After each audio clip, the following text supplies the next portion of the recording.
Welcome back, everyone. We are just delighted to have Sara Davidson here with us.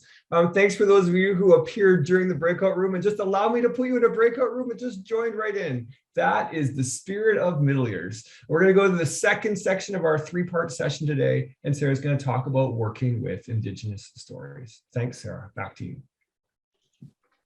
I feel like I'm on the radio. This is fantastic. Okay, so, oh goodness, I'm advancing on my little laptop and not on the big screen. Okay, so I just want to talk, I'll just kind of talk through some ideas for you to think about traditional Indigenous stories. And I really love what Moses says, that the purposes of storytelling are to entertain, educate, and to help us heal. And so we want to think about them as being used as a pedagogical tool to transmit knowledge. They connect us to places, to identities, and to histories. And they're often separated into two kinds of stories. And this is me talking. I've, in different nations, definitely more West Coast focused. I hear about these two different kinds of stories that are some that speak to a nation's history and some that are more focused on life experiences. But please don't, it's not generalized completely. It's something that I've noticed when I learn about stories from different nations. So Dr. Joanne Archibald, who is amazing, talks about becoming story ready. And I really, really love this work. And so I'm going to go through at a relatively brisk pace, which is the opposite of what she recommends, which is to be able to kind of slow down and sit with stories. So she talks about becoming story ready, and she talks about the 4 R's that are involved in becoming story ready. They are 4 of the Indigenous story work principles that she writes about in her book, Indigenous Story Work. But she specifically speaks about these: respect, responsibility, reverence, and reciprocity. And so that's sort of before we even start listening to the story, we want to get into the space. And if we're working with students, we want to think about supporting them to get into this space of being able to connect with, develop a relationship with the story, and make meaning from the story. And so respect involves deep listening. Responsibility has to do with the way that we treat the story with respect, but also making sure that we're sharing it accurately. Reverence is about how I sort of think about it as holding the story gently, and so making sure that we're treating it with the respect that it deserves. And reciprocity, and I really love this idea that she talks about, that we are giving back by sharing with others to ensure that the knowledge continues. And again, this is with making sure that we're adhering to the protocols, so it's not just sharing because we've heard it, and I'll speak to that in a moment. My slides are doing this funny thing where half of the slide changes. So hopefully, there we go. It just then finishes. So when we're talking about public traditional stories, we want to engage with storytelling. We want to choose a public story to retell. This means that the nation has given permission for the story to be shared, usually for educational purposes. You can storytell with other stories, though, that aren't traditional stories. If you're feeling a little bit nervous about maybe not knowing the protocols or not being familiar with a particular nation's protocols, you can engage in storytelling with kind of mainstream stories that have been published, just to practice and to follow the protocols you would with a story, but then use them with these stories that don't necessarily have protocols. We want to make sure that we maintain the integrity of the story. So we want to recognize that it has been translated from an Indigenous language, which means that it's already changed. The meanings have already changed. So we want to really be sure that we adhere to the story as it's being shared and make sure that all of the key elements are there. We want to make sure that when we share the story, we tell about the nation that it comes from and why we're allowed to share it. And so, for example, Dr. Archibald has shared different stories that she said these can be shared in educational contexts. So with the retelling, you would then say, I'm sharing this story because Dr. Archibald in her video or in her book said this one can be shared publicly, but we're acknowledging who has given us permission. If there's a different storyteller, we're acknowledging that.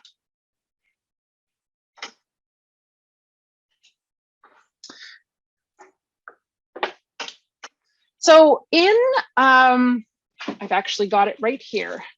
Nope, I don't have it right here. I thought I did. In a book, it's called Journeys for Justice. It's from the 90s. It's a fantastic resource. You can find it online. She and her colleague, I'm just going to look up their name, Gordon, so Archibald and Gordon, 1994, they do, there's a chapter in the grade 3 book about working with stories, and it's probably some of the best, most practical advice. It is available online. I did forget to put it on the resource list, so if somebody remembers to message me, I will share it with you. And in that text, there is some really, really good information about sharing stories and working with stories. So in that, and just because it says grade 3, it can be used with any age. I use it with adult students all the time. But there are stories in there that the nations have given permission for them to be used in this context. So the stories are told with no explanation. If we think about those Aesop's fables at the very end, it says, and this, this tells you that you should never do this or always do that. And the idea with these kinds of stories is that we offer the story, but we don't offer an interpretation. In fact, we often invite the children or the students to share what the meaning that they've made with the story, and they learn from one another, and we might share our understanding at the end. A talking circle, just being sure that you're doing kind of sharing knowledge as opposed to doing a specific talking circle, because there are often protocols connected to a talking circle, but using that to discuss different aspects or individual understandings of the story can be really, really helpful. And I've always been amazed at, from those discussions, the different meanings that all the students that I've worked with gain from those conversations. Role playing and having fun with the story. And one thing that I just remind students when I'm working with them, it's okay to have fun, but we want to remember that nations have shared these stories for the purpose of education. And so we want to go back, if we think about the meaning that we're making from stories, we want to make sure that we are treating these stories gently and respectfully. And one thing I often will say to students is we want to imagine that the person who's given us permission to use the story is in the classroom with us while we're engaging and making meaning from the story, and make sure that they feel comfortable with the way that we are treating this story. And so that helps students to kind of just think about what they're doing and maybe not get too silly. And again, this is making meaning from a story. It's not a reenactment of the story. So it may be kind of a reenactment, but it's for the purpose of making meaning, not for the purpose of sort of doing a show for people. It's a physical way to engage with the story. And stories need to be told and felt over and over again. And this is sort of the idea that we want to return to. So if we think about the First People's Principle, learning takes patience and time. If we think about returning to a story over several years, at the beginning of a year, to the end of the year, and looking at how our understanding of that story has shifted or changed. When we think about working with the stories or making meaning from the stories, Dr. Archibald talks about holism, interrelatedness, and synergy. And those are the last 3 Indigenous story work principles that she talks about in her book. I wanted to kind of pause with holism because she talks about a spiritual, emotional, physical, and intellectual connection to the story. And she also talks about the importance of considering relationships, among oneself, family, community, nation, and wider society. And so we want to be thinking about those relationships when we're sharing the stories. And with her permission, I sort of developed this framework when I was working with teacher candidates. My apologies, oh, there we go, sorry, dog drama was happening. The holistic engagement with stories, with her permission, I kind of came up with this framework based on her own work. And so she talks about this holistic engagement. And so the mental is the act of listening to the story. The physical is engaging in those activities that I mentioned briefly, again, to make meaning. And my experience has been, we can have a conversation and make meaning, but if we engage physically with a story, the meaning is that much deeper. Emotional is reflecting on the story. How do our experiences connect with those of the character in the story? How might the characters feel in the story? And spiritual, consider the teachings from the story. What is the story teaching us? And again, those answers will be different for each student.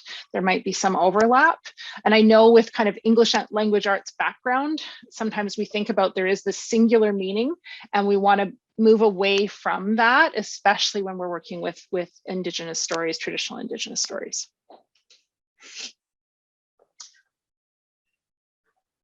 So she also talks about the interrelatedness, so the cultural information and other important contextual information. Again, when we're sharing those stories, we want to provide that information. And when we're listening to those stories, having that information also helps us to make meaning from those stories. And I appreciate she really focuses in on synergy. And it's sort of that thing that we can't describe. And when she describes it in this article that I'm citing, she talks about sort of a translation from somebody who's in another nation, and it's sort of making it new. And this idea that when we're using a story to understand one thing and making meaning in another, it's sort of creating this new purpose, and that's when synergy happens. And so there is this experience of synergy that happens when we're working to make meaning from the stories. So I personally find that I find it difficult to explain, and yet when I'm in that moment, I really understand it. And an example I can give of synergy is when I was doing my doctoral research, I used one of our traditional stories as a metaphor for my methodology. And so the traditional story, we do a dance with it. And so I was working with the dance and the methodology and sort of thinking about how we do the dance, which is the dogfish cont'd, dogfish mother dance. And so I was imagining myself doing the dance and then also thinking about it as a metaphor. And I ended up coming to understand our traditional story more as a result of kind of comparing the two. And I also understood the methodology and the dance more as a result of that kind of sharing of knowledge across these two different spaces. And so that's kind of an example of synergy when we're thinking about that. And that happens when we're working with the stories, and we just kind of need to be aware and attuned to that possibility. So when we're working with stories, and I would say this is specifically for traditional Indigenous stories, but I would encourage you in especially English language arts, where we have these kind of set comprehension questions that, you know, they need to identify, or plot lines and things like that. I would encourage you to start thinking about other ways for students to make meaning from these stories that are based on their experiences and their identities. Making sure that you provide opportunities for students to share the meaning that they're making from those stories, because when we share the meaning with one another, that's when we start to have different understandings. It's also a really wonderful way to build relationships. I've seen with teacher candidates, Dr. Archibald often tells this story, Lady Louse, and I won't tell you what happens in Lady Louse, but often the different teacher candidates will talk about these experiences and feelings of being really overwhelmed. And as a result of the sharing that they do, they kind of build relationships with one another with those stories. And then we want to think about introducing questions that invite meaning making. So how does the story connect to your life? What are some experiences from your life that this story reminds you of? What can we learn from the characters or events of this story? And that's not to say that we limit it to these questions, but I find that lots of students like to have sort of a starting place before. I'm sorry, somebody just made the funniest little hand gesture. Anyways, so this is definitely a starting place. And I find that for students, if we start concretely and then kind of move to more abstract, that tends to support them a little bit. So we are going to go to a breakout group. I'm sorry, I'm just going to grab my pup because she is very loud. And so I'm interested in just, or sorry, I'm hoping that you'll share a little bit about how you currently bring Indigenous stories into your teaching practice. And what are some ideas that you have to expand on what you're already doing? And what are some of your favorite resources to support Indigenous stories? And these, as I say, these don't necessarily have to be traditional Indigenous stories. They could also be, they could also be just stories by Indigenous authors or oral stories by Indigenous storytellers. Thanks, Sarah. We're going to spend about 7 minutes in these groups, talk about what you're doing and how you're hoping to grow what you're doing in your contexts. See you in 7 minutes. Thanks, everyone.